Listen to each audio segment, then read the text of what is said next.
it's always good to be able to have properties because then there's some money, but then again, your money's tied up. You're money poor and house rich, I guess, at that point. But yes, the money poor. Yes, I never have any money. It's either an inventory or houses or both. Exactly. I don't know what it's like to have money, like extra money, like $5 in my bank account. Like, do you live in your own house now, or do you live with your folks? No, I own 40 some houses. Welcome to the FBA Basecamp podcast. What's going on, everybody? This is Joe and Jeff with FBA Basecamp. We're excited today to speak with my good friend Makayla. He may know from starting as an eBay seller, doing over $1 million a year in sales her first year on Amazon, open up a prep center with some partners, and eventually rolling those profits into her current business, buying homes to flip or hold for long-term rentals, mainly using other people's money. Our intent with this episode is to share some the methods of rapidly scaling your e-commerce business and keeping options open to always be able to pivot and explore different sources of sustainable income. As always, if you find value in this episode, we hope that you share it with your favorite social media outlet and tag me and Jeff so we can personally thank you, as that is how we grow and continue to find great guests to share their knowledge. Set the foundations some before we get into all of our questions. Welcome, Makayla. Can you tell us a little bit about kind of how you started off with selling and how you got out of it and into what you're doing now? Yes. So thanks, guys, for inviting me on. This feels like a revival of me in podcasts because it's been a long time. Good. But no, this is a good one back. So I started reselling back when consoles were a huge thing, like the Xbox Series X and then PlayStation 5s, when the demand was really high for those. And I accidentally just stumbled upon it. It wasn't like I was like trying to do it. I got myself an Xbox, and one of my friends was like, "Hey, how did you get your Xbox? I've been trying for like weeks." And I'm like, "I don't know. I just got it." So then I got him one, and he paid me $50 extra.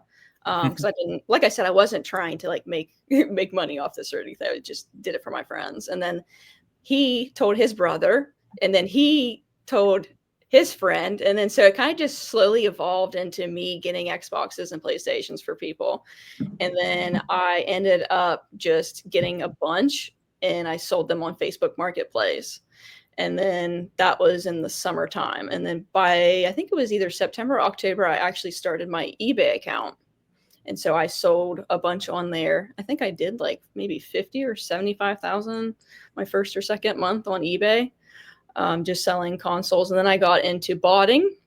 So I was trying to do botting, and I had zero idea what I was doing because wasn't into coding or anything crazy like that.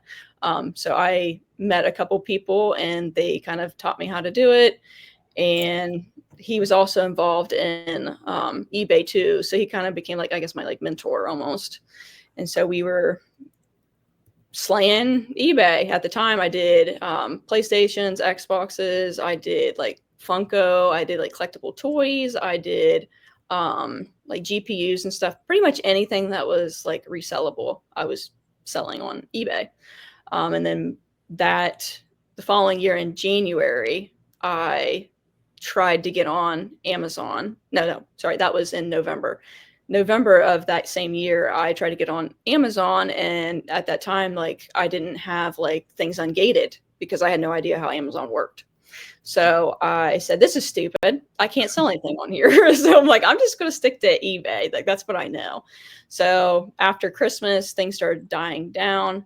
And I was like, you know what, maybe I'll try Amazon again, because the guy that was helping me with eBay also did Amazon. So he was kind of teaching me a few things. I stumbled upon like a little mentoring group for Amazon, and they provided like leads and stuff. And I kind of just went from there. And then I did my first $1 million in the first 12 months that year. And then the second year, I was scaling pretty hard. I was probably close to $300,000 months. And then I got the dreaded Section 3 in May of that year. So I came back, I spoke at the Miami Sellers Conference, was riding the high out because, like I said, I was close to $300,000 months. I was making really good money, took my parents on vacation, came back home. A couple months later, I get smacked with the Section 3. And at the time, nobody really knew what Section 3 was because it was so new. Even like the Amazon lawyers and stuff, they had no idea how to respond to this because it was so brand new. So there was probably a group of maybe 30 at the time. Maybe it started probably at like 20. And we had like a WhatsApp group full of all of us, devastated sellers. And we all went through our interviews, and it ended up growing to probably 50 or even more than that by the end of it. But I did my interview that might have been in June or the end of May, and never did hear back from them, oddly. Everybody else pretty much heard back except for like a few of us. Either like you were cleared or you were not cleared. Like either you got your account suspended or it was fine. And I never did hear back if it was fine or not. So I sat for like 6 weeks waiting, and heard nothing.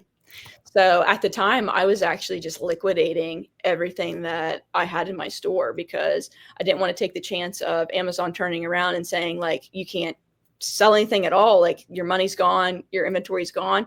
And I had probably over $250,000 worth of goods and money tied up in Amazon. Like, that's a very significant amount. Yeah, I remember at the time you were in the wholesaling you're getting into. I think you might have already started your private label you're doing at that point. You had worked on some stuff with. So yeah, pretty devastating.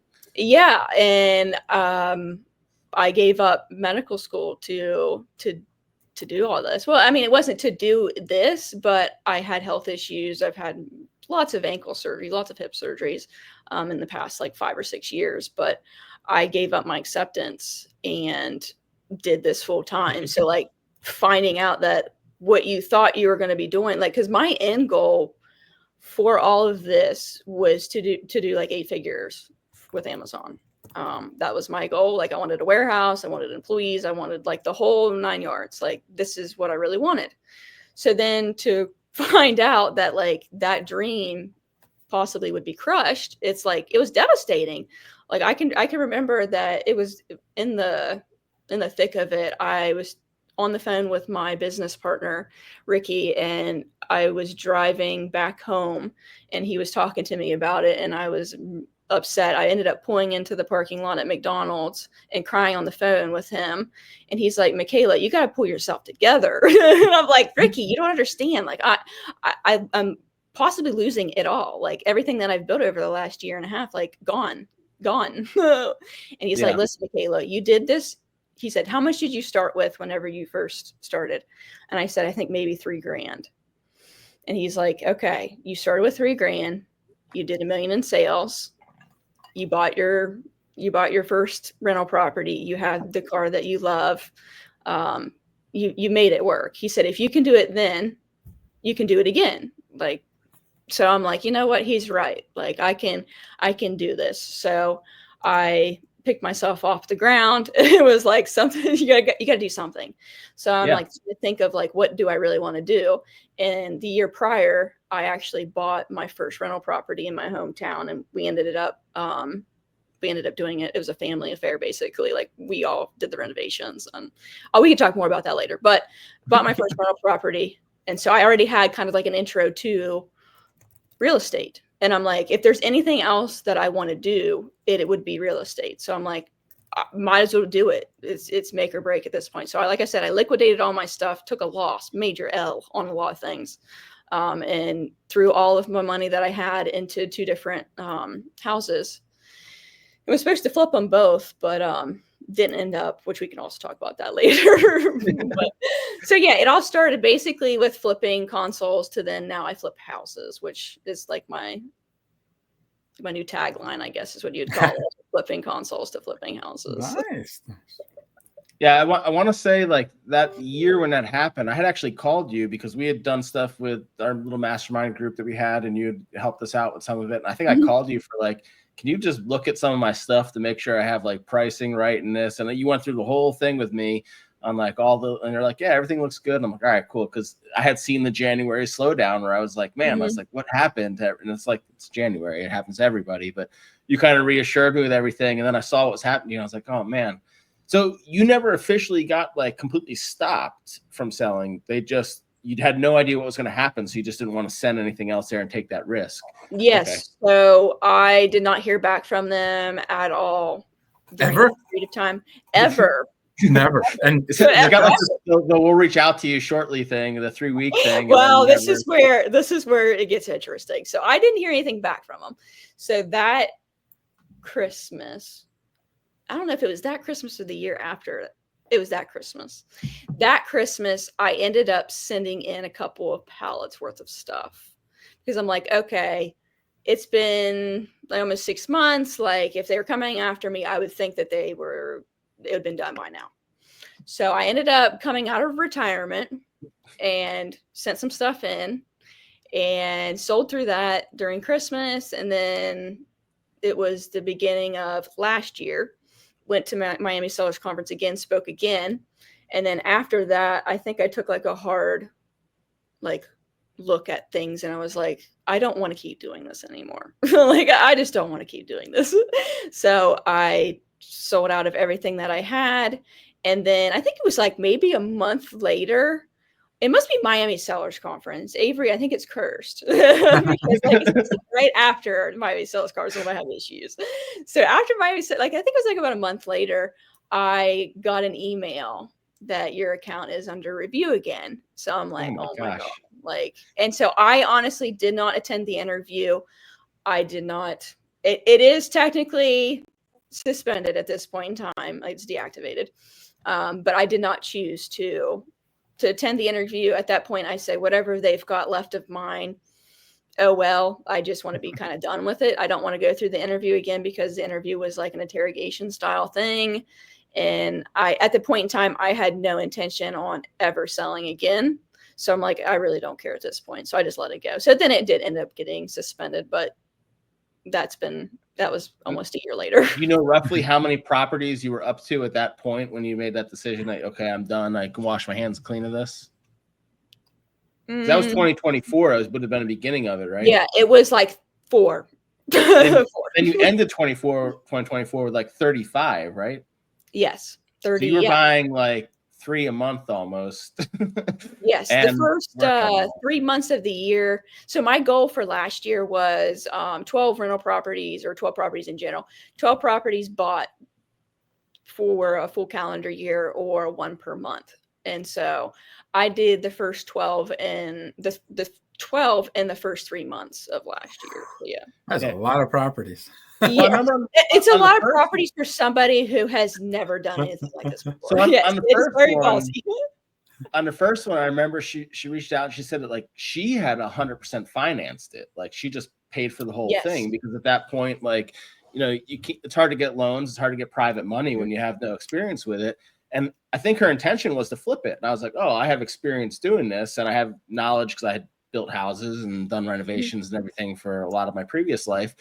And then I even knew some of the stuff on being a landlord. So I owned long-term properties for a bit in Philadelphia. And so when Makayla was saying, oh yeah, I'm flipping this property, and then she goes, it was taking a while. And then she's like, actually, we're going to hold on to it. And I'm like, oh, okay, well, I actually know about that too. So I gave her some information on it, which I'm sure she already knew most of it.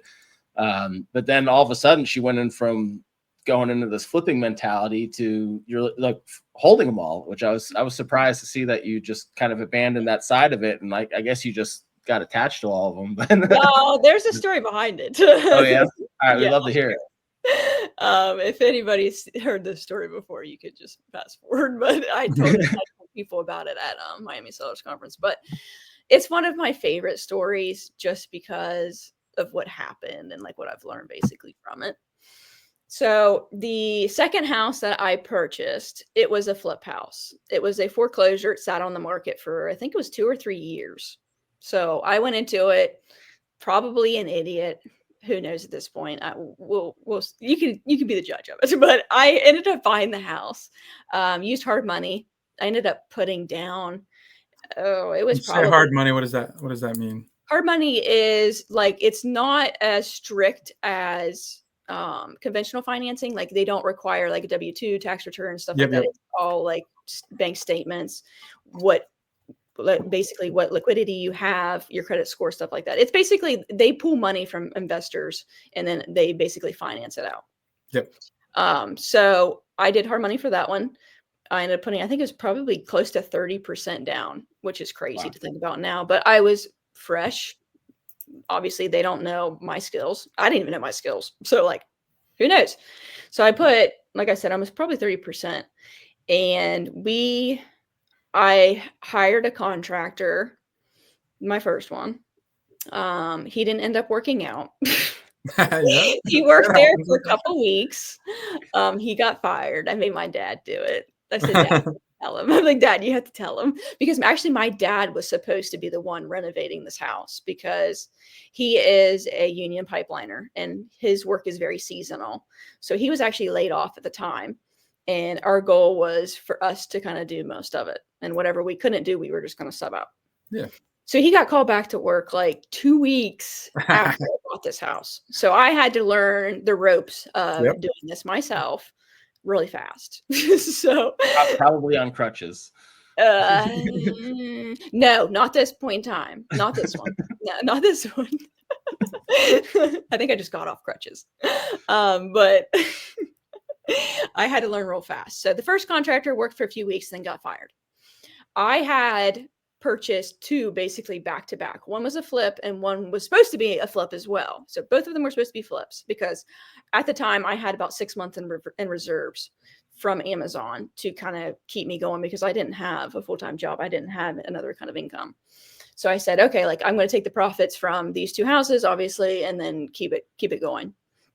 So the other house that I had, I hired an actual crew, a construction crew, not just like it was basically 1 or 2 guys working for the other one. This was like an actual legit crew. And so they were working on that house. This other contractor was working on the other house. So I had 2 projects going at the same time. He ends up getting fired. So I took the crew from the other job and had them work on this one. And funny story, but now they still work for me today. So through all of this, like they are still with me, but they ended up doing that house and we encountered like so many issues along the road. So obviously, number 1, contractor. Number 2, we had issues with the house was wallpapered, like horribly wallpapered. And then they painted over the wallpaper, which if you know nothing Just about, once? yeah, like, if you know nothing about wallpaper and painting over wallpaper, that's a cardinal sin.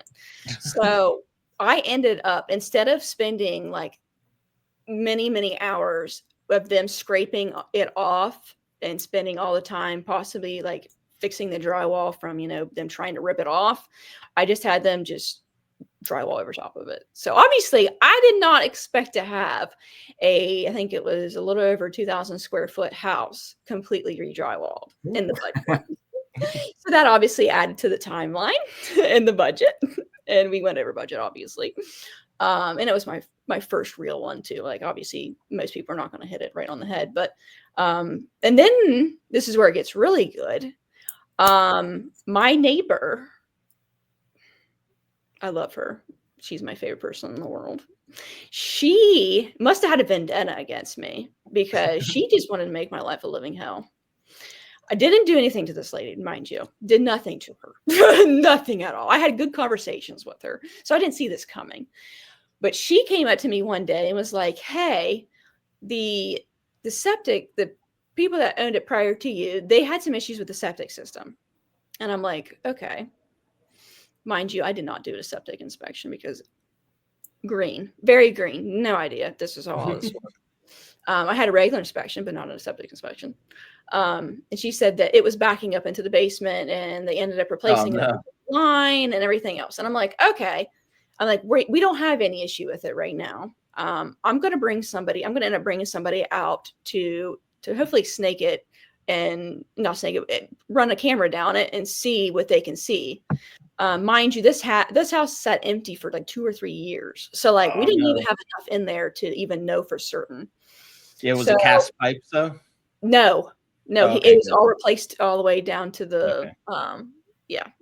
Because those cast pipes that sit are no, thankfully themselves. no. They ended up replacing, which we found out whenever I had the guy that my parents actually used back home. They used for their septic cleaning. He came out.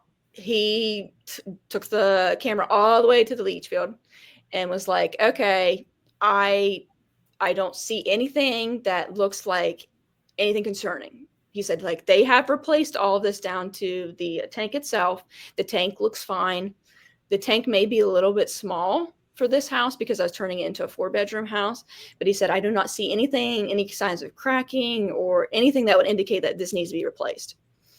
So I said, okay, what am I supposed to do at this point? I'm not replacing it if it doesn't need to be replaced, if I don't know for certain, because that's obviously expensive. Yeah. So we kept going on about our lives. And she stopped my painter at the time, telling him that she didn't agree with me, selling the house and not replacing it and all this other stuff.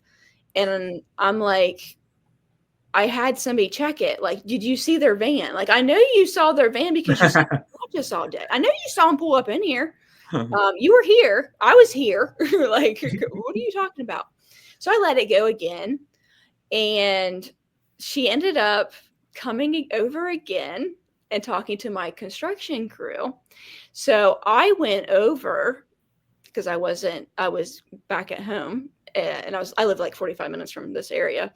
And I ended up coming over and tried to de-escalate the situation. I'm like, listen, I had this done already. This is what we're planning on doing. I said, I can't replace this or whatever. So I thought it was done. Like, that's it. I thought I had de-escalated the situation and we were good. Like, fine, good, dandy. Well, I went to a birthday party with my boyfriend that day and got a call like an hour later from my mom. She said, she's over here running her mouth about you not like replacing this. She said she got in my face. I said some explicit words with her, and she said, then she stormed off. So I told my boyfriend, I said, we have to go back now. And I said, I do not want anything happening like right now. So I went back, and she didn't end up saying anything else at that time. My mom, I guess, she was like my little guard dog. And the thing is, like, my mom, she said, I saw her outside watering her flowers. She said, I didn't want to go over there and talk to her, but she said, it wasn't sitting right with me the way that she talked to you and the way she was talking to people. And she said, I just wanted to clarify to her that this is what she's doing. She's not trying to screw anybody over. She's just trying to make an honest living right now. like she's just trying to make this thing work. And she said she was just pointing her finger in my face and saying things to me and saying karma was a B word and all this other stuff. And she said, so my mom is a very low key person, like takes a lot to get mad. So like, I knew something was bad. So that's why I said, we got to get out of here, but nothing ended up happening or whatever. So moving forward, this was when we were getting ready to put it on the market. Never heard anything from her, nothing. It was fine. It ended up sitting on the market for like 3 months, I think, because I priced it way too high, just being me, being greedy. And I just priced it wrong. So we're into the winter months now in Ohio. I ended up getting an offer. It was a VA loan, and it had obviously an inspection attached to it. So I had my contractor at the time go over to the house and check on everything to make sure that everything was good to go. Okay. Well, he ended up calling me and was like, hey, Makayla, it's really cold inside the house. It was like 30 some degrees inside. Mind you, we just put fresh drywall in here. I'm like, oh my God, what's going on? Like, is the furnace bad too now? Like, this is just adding to my worries here and adding to the budget. So I said, go downstairs and see if maybe something's wrong with it. Maybe it's something small. He said, okay, I'll call you back whenever I get done. So he ended up calling me. He said, hey, Makayla, I can't even get this thing to light. He said, I don't know if something's wrong with it or something maybe is wrong with the propane because it ran off propane. I said, well, I just got a whole bunch of $500 worth of propane delivered. I'm like, there's no way it's out of propane. Yeah. I literally got it delivered. He said, well, I'm going to go outside and make sure that like none of the valves are off or like, you know what I mean, from whenever they shipped it in. Yeah. And And so I got a call. He said, Makayla, somebody shut the propane off. And I'm like, what do you mean somebody shut the propane off? Mind you, I haven't been here. I had surgery. So I wasn't even there for the last like 3 weeks. And he said, yeah, it's shut off. It's shut off at the tank itself and then where it goes into the house. And I'm like, that's funny because I didn't shut it off. Mind you, it was working a few weeks ago when I was there last. So it wasn't the people who delivered the propane. So I'm like, I wonder who it is that did that. And then he said he went in the back of the house and it looked like somebody was trying to like, they shoved up the screen to my windows in the back of the house. Like, I don't know if they were trying to get in the house. I don't know what they were trying to do. But mind you, I had, no, this wasn't, I'm too far in the story. So we had the situation, okay? The next day was the inspection. So I'm like, okay, can you go in, turn the heat back on, see if there's any kind of issue with any cracking in the walls or the ceilings or anything else. He's like, no, Makayla, it looks fine. He says, I think everything's going to be okay. I'm like, cool. So the next morning I had him go over again just to make sure everything was good. Flooded. He calls me.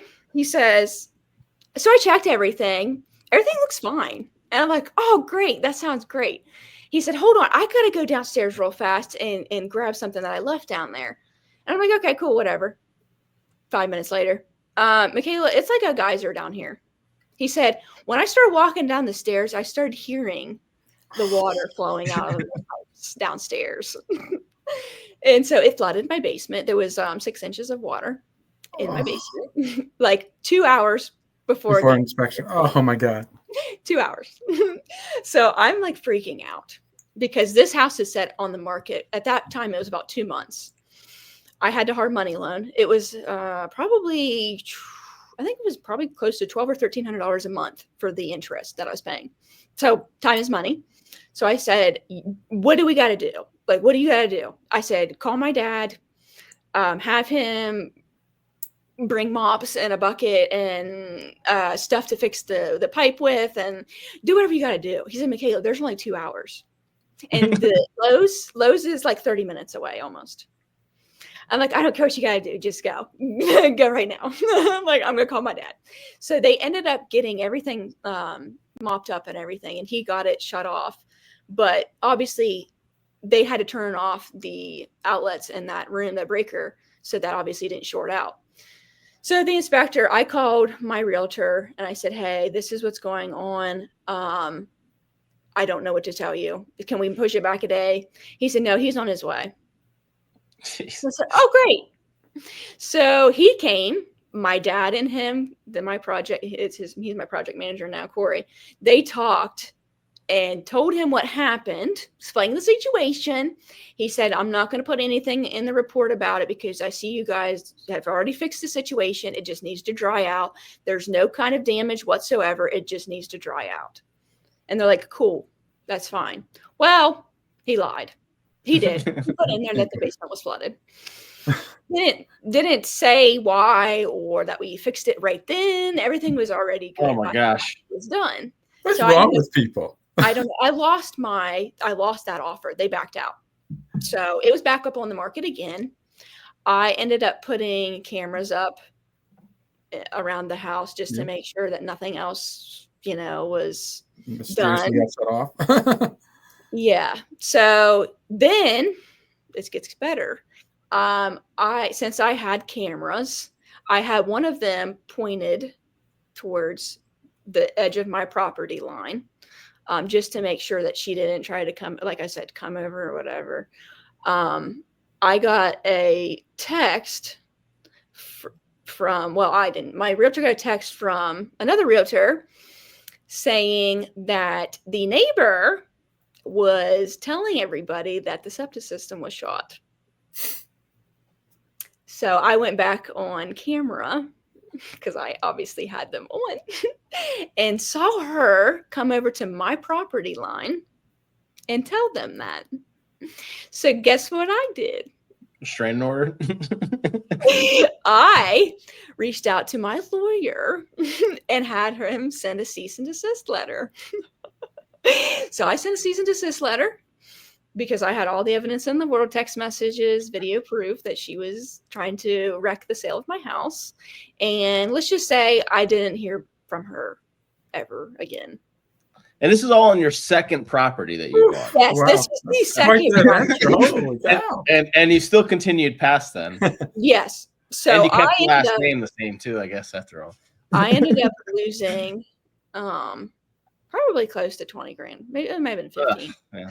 on that house. So that's why I stopped selling houses. That was like, I told my realtor, I said, this is stupid. Flipping is dumb. I don't understand how people make money. I don't understand why people do it. I'm not doing it. So I ended up keeping that third house because I wasn't about to do that again. Yeah. So that's Yeah. why I was so gung-ho on flipping and then switched, because I just did not want to deal with anything like that again. But then I ended up buying 4 houses, I think, between January and February. And I said I wasn't going to sell any of them. And then I realized that I didn't have an income. I was making like $250 off of my rental a month because I only had one at the time. And realized I needed money. So I ended up selling that one, another one, and I made like $57,000 off of it. And I was like, okay, like I could do this. So then I kind of just, after that, I was like with it. But no, that's why I was so gung-ho about Yeah, that selling. seems a bit traumatic for Yeah. Yeah, that's what my realtor said. Like, hey, like if you do not want to do it, I am not going to be mad at you. Like, you got to do what's best for you. Like, we are good friends to this day. He's still my realtor. And I'm like, yeah, I don't think I'm going to do this. This is kind of stupid. Yeah. So on the first 3, you funded with either all or some of your own money, and then you shifted at that point? Yes. So the first one I bought all cash because I couldn't qualify for a loan and I had no idea hard money even existed. The second and third, I did hard money. Put down, like I said, close to 30%, probably on both of them. And it was something stupid. And I'm like, this is dumb.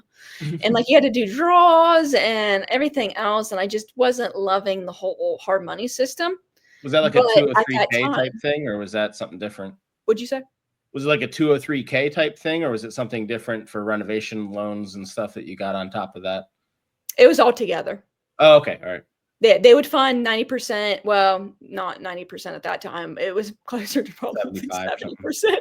70% of purchase and 100% of the rehab funds. Yeah. So I did those loans. Didn't really love hard money, but like at the time I had no idea how like private money worked and like how raising money was and all that jazz. So I planned on just doing another hard money loan for my next house once it's sold, and then once I refinanced the other one. And my business partner introduced me to my main lender today, and he was having issues with his Amazon account. He bought a couple accounts and was trying to do Amazon, and they got shut down, and like he was trying to figure that out. So I talked to him about Amazon, and he was telling me about his real estate ventures and how he just pretty much does lending full time now because he used to do what I do now, and it's just caused him a lot of problems and headaches that he doesn't want to deal with anymore. So he just lends his money out. So I'm like, if I get, mind you, I did not know this man from Adam. Like, this man had no idea who I was. But I'm like, hey, you gotta shoot your shot. I was like, hey, if I bring you a deal, would you lend on it? And he's like, it depends on the kind of deal and like if the numbers make sense. And I'm like, sweet, like I'll find you a deal. So I ended up happening across a deal, and he was traveling, so he was in and out of the area, in and out of the country because his parents lived in India.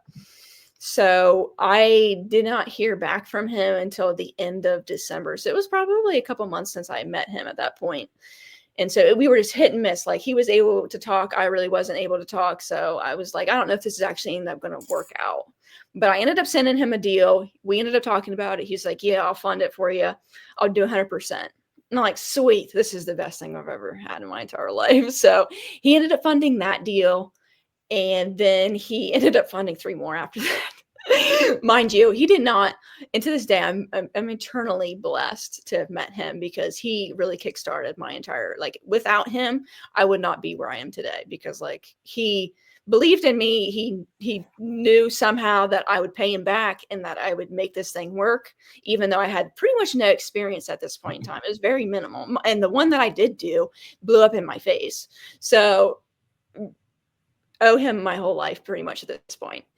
He ended up funding 4 deals in a row.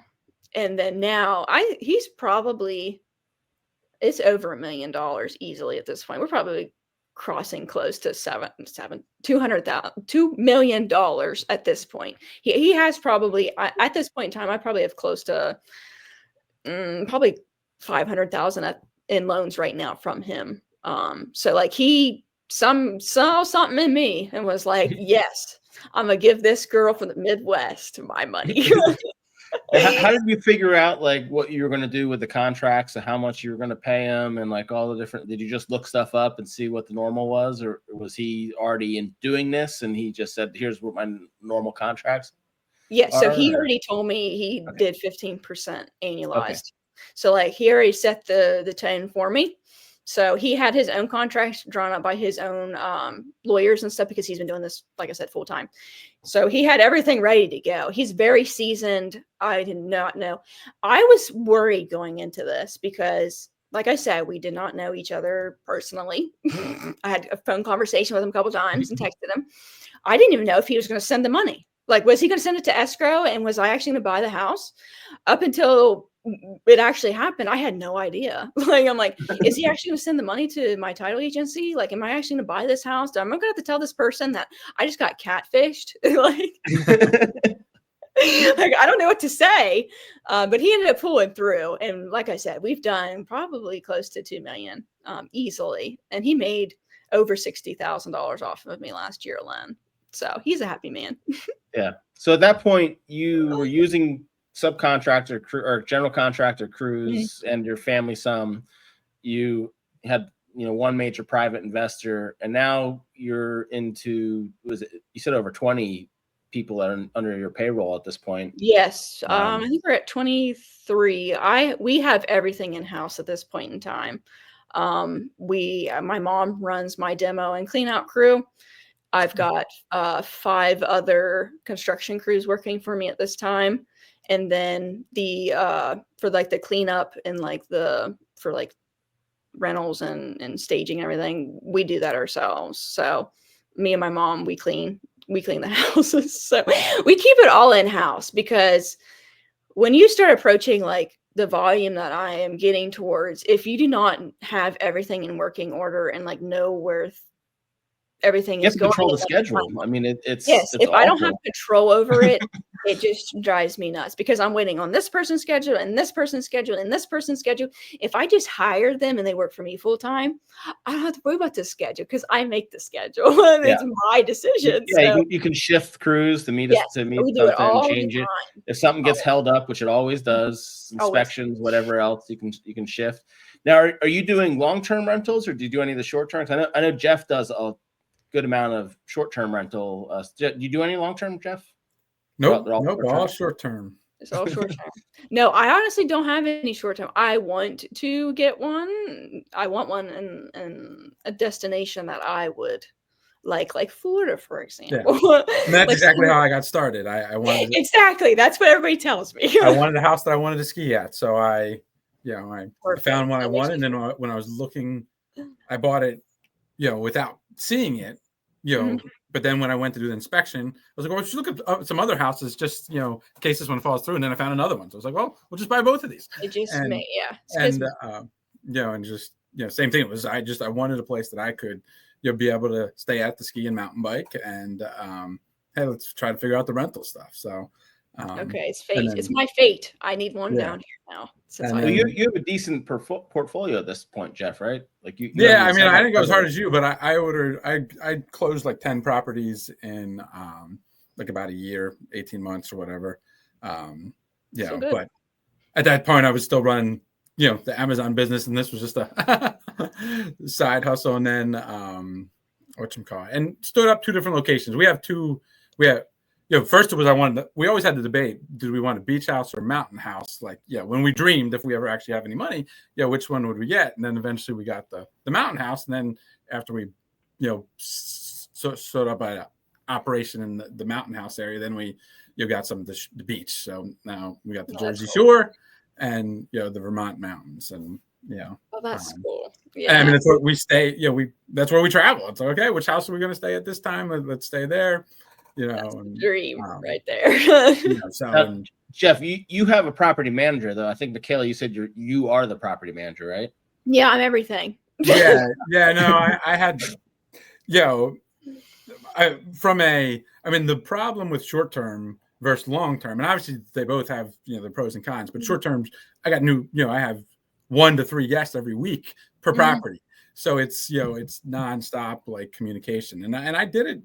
I had 10 properties and was still doing it, but finally I was hiring an admin for my e-commerce business, and they came in and I was talking to her, and she's was talking about her interest in real estate, and she had taken the Airbnb course, which didn't have a lot of experience, but she took a course. That was enough. I'm like, you really want to sit in my warehouse for 40 hours a week, or do you want to have flexible work hours where you can just deal with guests? And she's like, that guest thing sounds pretty good. So so I ended up started training her because she didn't have a lot of experience, but she had the desire, and she runs all the communication with the guests and the cleaners, and we don't have full teams because we tend to buy stuff that's already just these minor fix up, not like major. Like we did one that we did sort of a full remodel, which is still light compared to what I'm sure you guys do, but it's hey, let's paint, let's add some pictures, let's essentially just add to the rental attractivity. I don't know if that's really a word, but hey, let's throw a foosball table here, air hockey. Yeah, you're full staging it where she's rent. Like if you see some of the before ones, I'm like, what did you get yourself into? And like I used to work for Habitat for Humanity, and like some of those houses were nicer than what Makayla is buying. And some of those would like they're hundreds of years old with that much like lead paint sitting through stuff and plaster ceilings falling apart and like piles of feces from cats and this stuff sitting in corners. And I mean, you walk them with a bat or a bar in your hand because you don't know if there's squatters inside of them. Like that's what I was used to dealing with. And I was like, oh, Makayla's ones actually look relatively decent. And then she's like, she goes scroll through the photos, and I'm like, oh no, these are bad. No. Yeah, no, I mean, everyone but one came fully furnished. Like again, dang, that's nice. Like because most of these are second homes. We bought one that was actually somebody's personal residence, so that one we had to refurnish. And one of the ones that we got, we pretty much replaced everything and redid the kitchen, and that was our big project. But most of the stuff, it's just minor fixes, put some TVs and little stuff, stage it up, and get it on the short-term market. When you're buying them, Jeff, is that part of the sale in general, or do you have to add money into it to buy their furniture from them? It's part of it, It's assumed that area is going to have that type of thing. Well, it's usually as part of like the negotiation, and when making, I usually ask, hey, is this stuff included? Because again, most cases you're buying from, somebody that either using it as a second home, or in some cases people are renting it. They just, weren't doing it very well, right? Like, you could tell, okay, this person, they're getting $50,000 a year renting it, but I think I can do 115, with some minor fixes and throwing it on the right platforms and stuff. So, that's sort of where you get people that, very rarely is it somebody that they don't want the stuff because they got nowhere to put it, right? They're just, it's just a second home that they have that they probably purchased with, probably was furnished when they got it. Makayla is the opposite. She wishes they would take their stuff with them. Oh my God. If I had one wish in the world, you open up a fridge that's in there. Yeah. No junk is my wish. If I had one wish, it would be people would take their junk with them and not leave it behind. Yeah, no, it's a little different in what we do, but it's cool. It's crazy what you've done, especially the shift from Amazon and then the shift right into real estate, one thing to another. That's really cool. Yeah, I full sent it. I think she posted her stats, like her 2024 stats. I think she was at like $1.9 million at the end of 2024 in private investments. You had like 6 figures of paying people back, interest on it. Oh yeah, they got 35 doors and 20 people or 22 people at the time. And I think this year you said your goal is to be 3 million. Is that, or has that changed already? Yeah, 3 million in private money. I think I've raised at least $1 million right now. At least. We probably are probably close to like 1.25. So can anybody just give you money, or how does that work? Yeah, I mean, I'll take money. Is there like a minimal amount that they have to give you? Yeah, like I don't care who it is. Usually I say about 20 grand, just because it's easier for me to fill that loan, because most of my loan sizes are between like 80 to 100 as of now. I had some at like 60, 70, but most of them currently are between 80 to 100, because I usually buy either a 3-bedroom, 1-bathroom house that can be converted into a 3-2, or that can be converted into a 4-2, or is a 4-1 or 4-2 already. So those are my sweet spots for rentals. I get very good rental values out of those ones, and then resale value. The most common is 3-2s in my area, so I try to stick in that kind of range. Jeff, have you seen the prices of some of the stuff where she's buying in Ohio? No. I bought a house for $2,500. $2,500. Wow. 75. I bought one for $7,500 and one for $5,500. I think our last one was 1.7 million. Oh yeah, I could buy a lot. I could buy a lot for that. I could buy a whole town almost. little different. But yeah, that was what was the one that was? That was a 4-bedroom, 4-bath, ski on, ski off. That thing's beautiful though. I mean, I imagine. Probably didn't have to do anything to it. I imagine. Yeah, it's very beautiful. That one was a little much, but it was sitting. So I have it's a townhome, and there's a house attached to it, and I had bought that one, I don't know, 3 years ago. So it was my neighbor that I'm attached to that put the property for sale. So I'm like, you're telling me I can have an 8-bedroom, 8-bath house on the mountain if I buy this other half? Okay, we're gonna figure out how to make this yeah, work. exactly. In Q4. In Q4. Yeah. Oh, in Q4. Hey, sacrifices are made in Q4. But yeah, I'd taken a look because I bought, I mean, I got in a good time. I started in 2020. So I bought, 10 properties all between, summer of 2020 to like the fall of 2021. So I think it was like a 14-month period or something like that. And we bought, I think it was 10 properties. Then I took a little break, and then I wasn't really looking to get into it. And then, my neighbor put their house up, and I was like, oh, because, I can even connect them and make it one big. And we have a couple duplexes like that, which it works well because, we have, you have a 5 and a 4-bedroom. That's, right on the beach. And so I can list it as a 9-bedroom. I have it listed as a 5-bedroom and have it as a 4-bedroom. And then if somebody books the 9, boom, it shuts the other one. If they book the 5, then it shuts off the 9-bedroom rental. And it just offers a lot of, flexibility. And also it's a unique, I don't necessarily love dealing with the crowds that a 9-bedroom can bring. But it's a lot less competition, right? Like in the rental market, there's a lot of 3 and 4 bedrooms, but there's not as many 9-bedrooms. So I was going to ask you, do you have to have like noise monitors and stuff? Because I imagine like that neighborhood's got to not love to have huge parties like showing up at these. I mean, we have a lot of like, big, no party rules. Like we try to not cater to those folks. We have, especially knowing neighbors can, not love it. But, other thing is a lot of the cases you're in a rental market, right? So like everybody's rentals, right? Like at the beach, I know my neighbor and he has my number and he calls when there's issues and does, we share a driveway. So I do get the occasional call of, hey, your guest is in the driveway, because they're not supposed to park in the driveway. They're supposed to pull into the garage, but people unload in the driveway and then he can't get out. And, so we'll get an occasional call here and there, but in most cases it's, fine. We have cameras on all the doors. We don't have them inside. But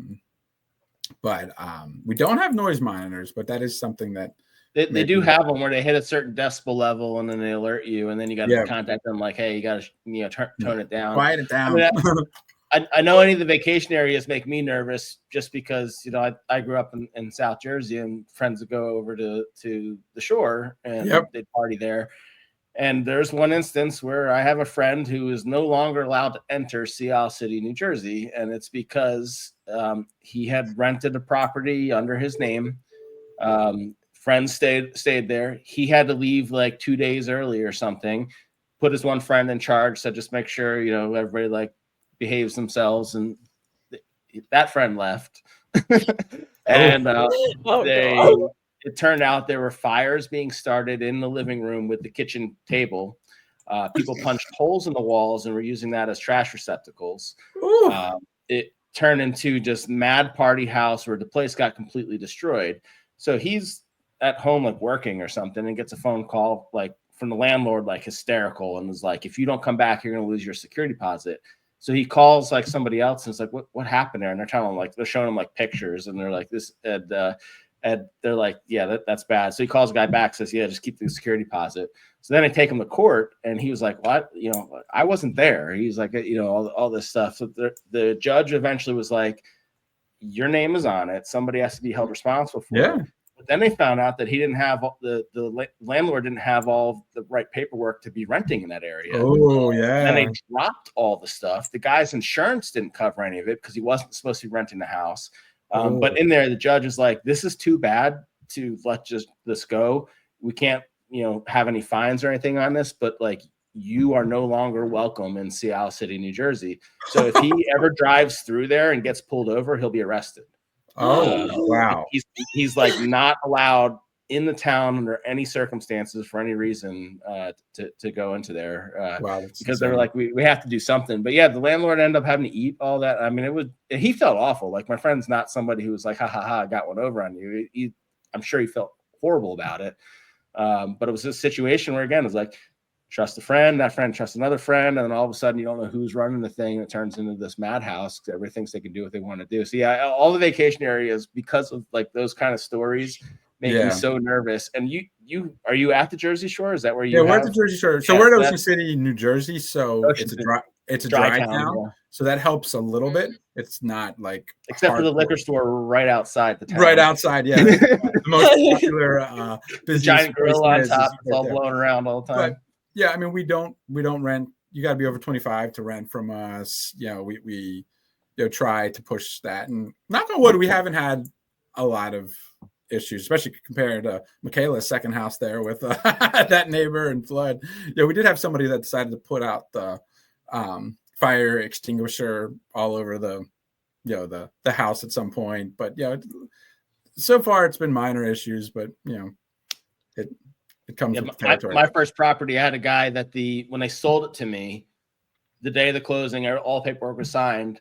They say, by the way, and I'm like, oh gosh. And they said, if you do not physically go and collect rent from the guy who lives downstairs, the day rent is due, you will not get it. He's an alcoholic.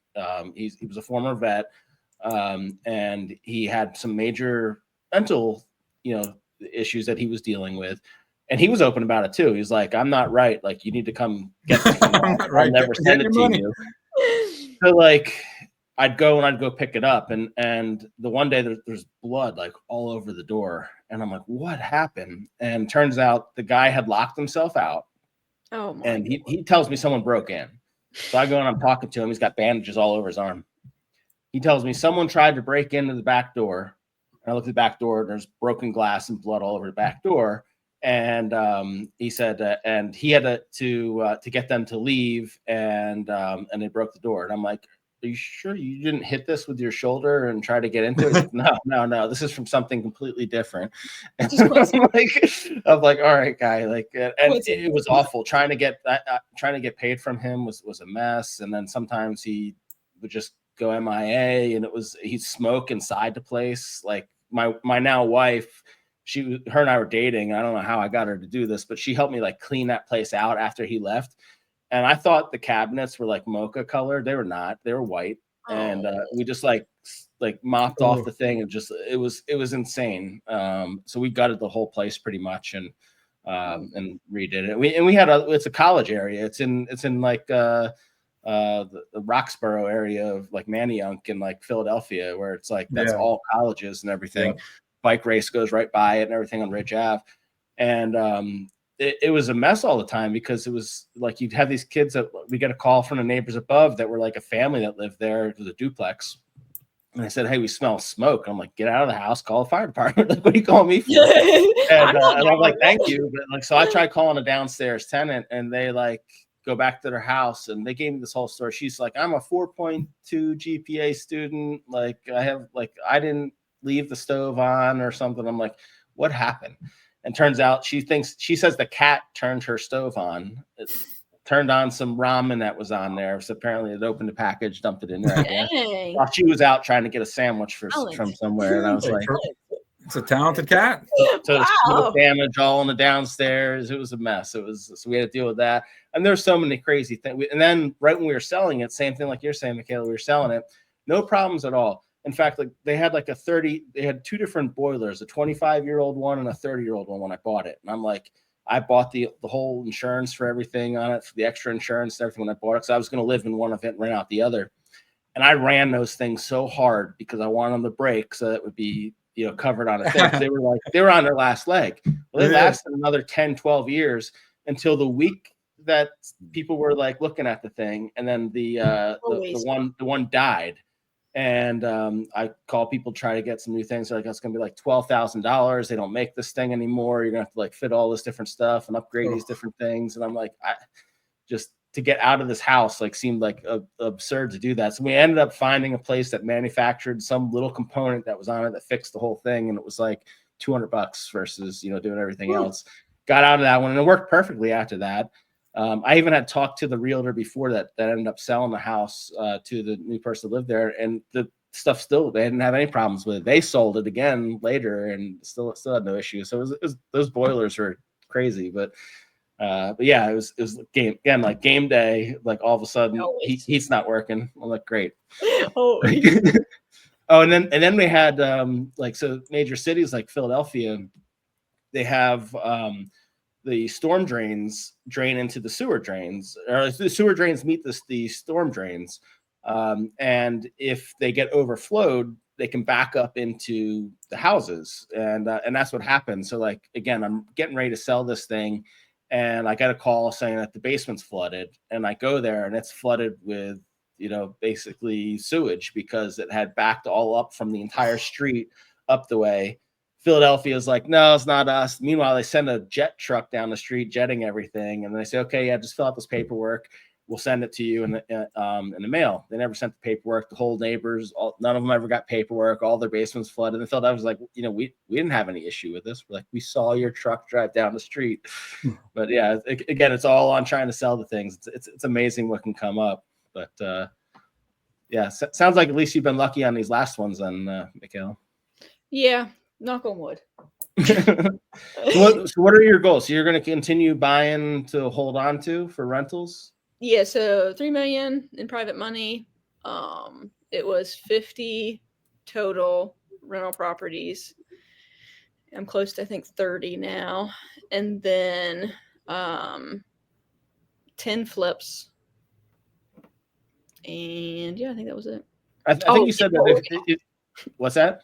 Get more organized. That was the other one. I think you said too that like if something came across, you were interested in some commercial stuff, some more multifamily properties, any kind of commercial type things if the right opportunity came. And are those types of things available in the areas that you're in, or are they pretty much harder to get? It's very hard to get it because everybody wants those. Everyone would rather be like a multifamily landlord or like a commercial.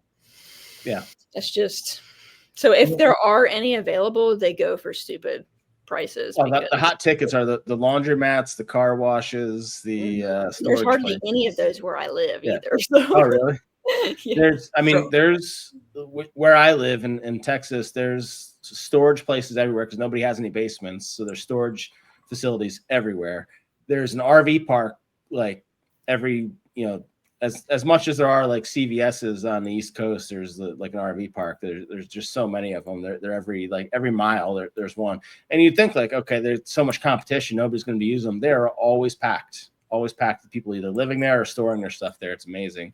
But yeah, between that and then the outside car wash areas where you can walk up and it's like self car wash, there's a ton of them in our areas. And then because of all the RV stuff, there's laundromats everywhere too. But those places all over the place seem like they're booming, and they go so fast online. Like you see them come up for sale, they're gone immediately.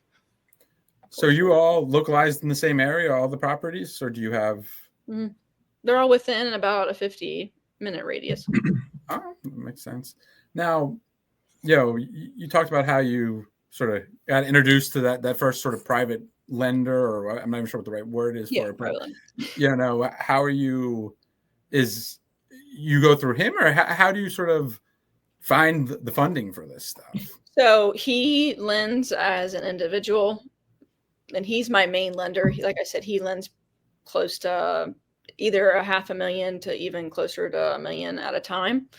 So I obviously use him for a majority of it. And then I have been introduced to a good friend of mine now, and he connects me with basically other individuals who want to lend private money, and obviously takes like a fee for that. And then after that, I've just been doing a lot of it myself, because then I don't have to pay like obviously a fee if I'm raising it my own self. So I've been posting on social media and getting, I'd say I'm probably close to about 750,000 of me raising it solo outside of like my main lender. Okay. And then when you're raising it, you're just writing up sort of loans directly with them. Yeah. So the way that it kind of works is everything goes through the title agency. So I send obviously the house to the title agency, and then the title agency does the documents. So they do a mortgage deed, a personal guarantee, and a promissory note. All of that's handled by them, and then is then sent to the lenders, and they obviously go over it. And if there's things that need to be changed, it gets changed. Then I go to the closing table. They get the wire instructions. The money goes to the escrow account. So I never get the money directly. It always has to go through escrow then to me. So then I sign the documents in front of the notary, either that in person, or like since I've been down in Florida, I had to do it at the UPS store.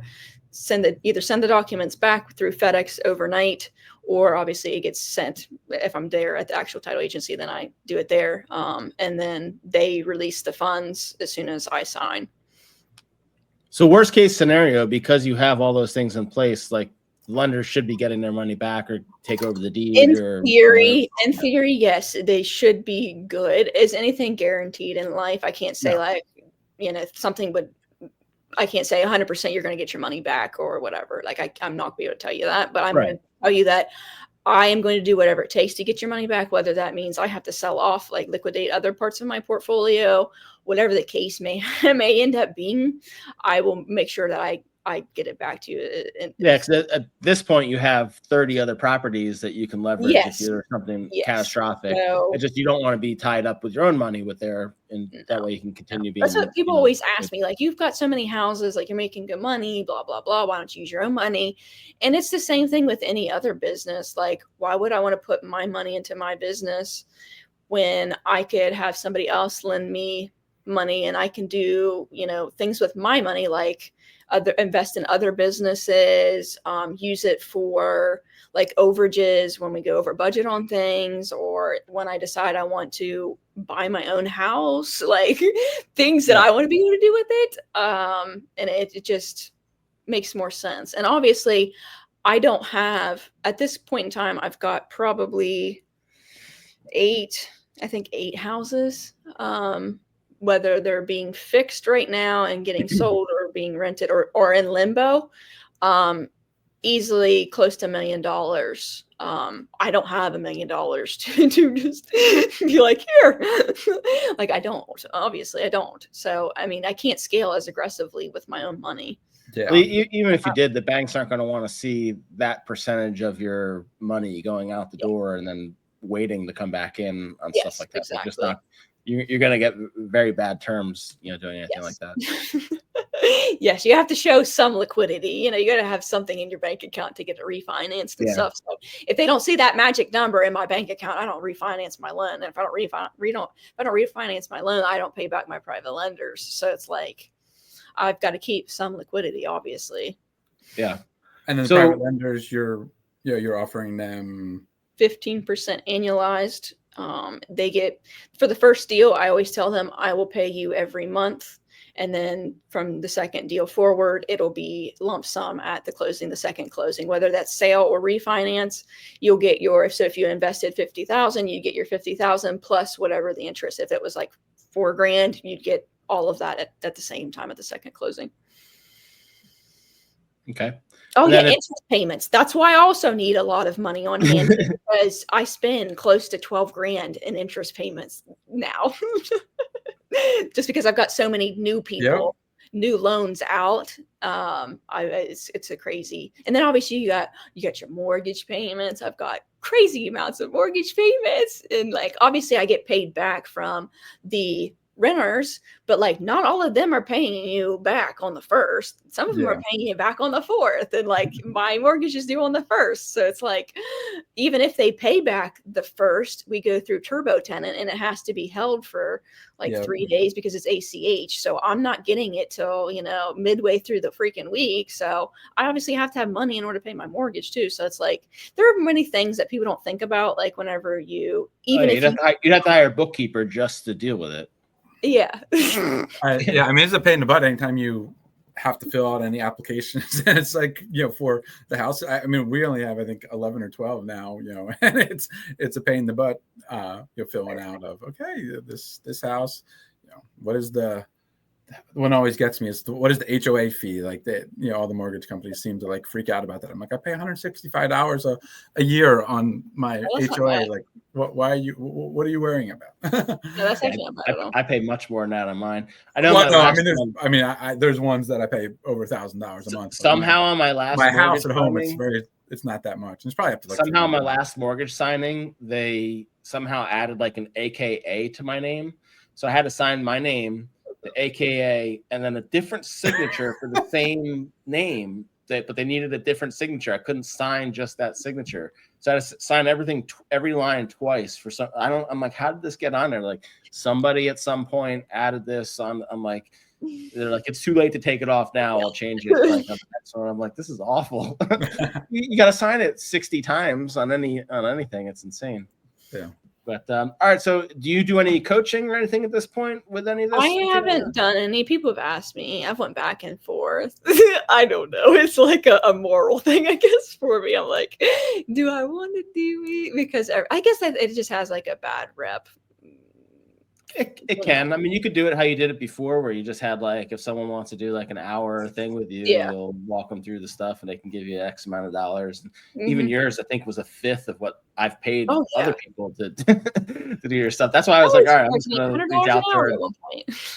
And if you can't pay back like what it costs to talk to someone that knows as much knowledge you have in an hour of like what that is, like it's just, you probably shouldn't be in the business anyway. Easily. I've never felt under any call that I've ever paid for that I haven't gotten my money's worth in it ever. Like that's just never happened. So maybe I'll start doing that. I can do that. That's manageable. Yeah, then you don't have to do a course. You don't have to have all this stuff. No, oh my God, I ain't got time for that right now either. Like I've got way too many. I got like 7 projects going on at one time. 20 some employees trying to buy more houses. I'm getting into wholesaling now. It's just like way too much. Yeah, I know a bunch of people are going to see this and be very interested in it and be calling you. So you should probably set up that Calendly thing or whatever. Just invest your money with me. That'll make me happy. Well, yeah, that's the other thing. So if people want to do that, they reach out to you on Instagram. Is the REI Makayla? I should have put it in there. I didn't even think about it. I'll have it in the description of the video here. But yeah, they can reach out to you on Instagram. You'll give them the details and they can walk you through. We're trying to do a minimum of 20,000. I have a nice little PDF it's a guide of, how investing works with me, and it's cool. My assistant and I spent very long amounts of time on it, so I like to say that when I can. Do you offer the ability, say there's somebody that wants to invest but also wants to learn about real estate, right? Like somebody that's clueless, but hey, I'm going to invest with you because long term I want to do this myself in my area. You know, is that sort of something that can happen? Yeah, I would do that. People have asked before. They never ended up. Never followed through. Yeah, it works. But no, I'd imagine there's some advantages to being where you're at and the cost of homes in Ohio and that area in general versus like anywhere else. Kind of like you just like in New Jersey, Maryland, Virginia, any of those areas, Philadelphia, like you can't find a house that like for under $100,000 to be unheard of. Even under $200,000 it'd be like it's completely falling apart, like ready to fall to deer living in the basement. Like it's not a good situation. But yeah, so I imagine there's some advantages to being able to get started in a place like yours, but it also sounds like you don't necessarily have to live in that specific place to do this. It makes it easier, of course, but certainly can't. And then also, getting 15% on your money back on something is pretty decent in case anyway, so they could just invest with you. Market is taking a dookie. You can make more money with me. Yeah, double the S&P. Yes, I try. Try my best. Cool. So yeah, so we'll put that in the video notes and then have people reach out to you, and I'm sure we'll do a checkup on you either later this year or at the beginning of next year and see how you did with your goals, and I'm sure you'll exceed them like you always do. But we wish you the best, and thanks for the time you've had on here. Thank you. Great.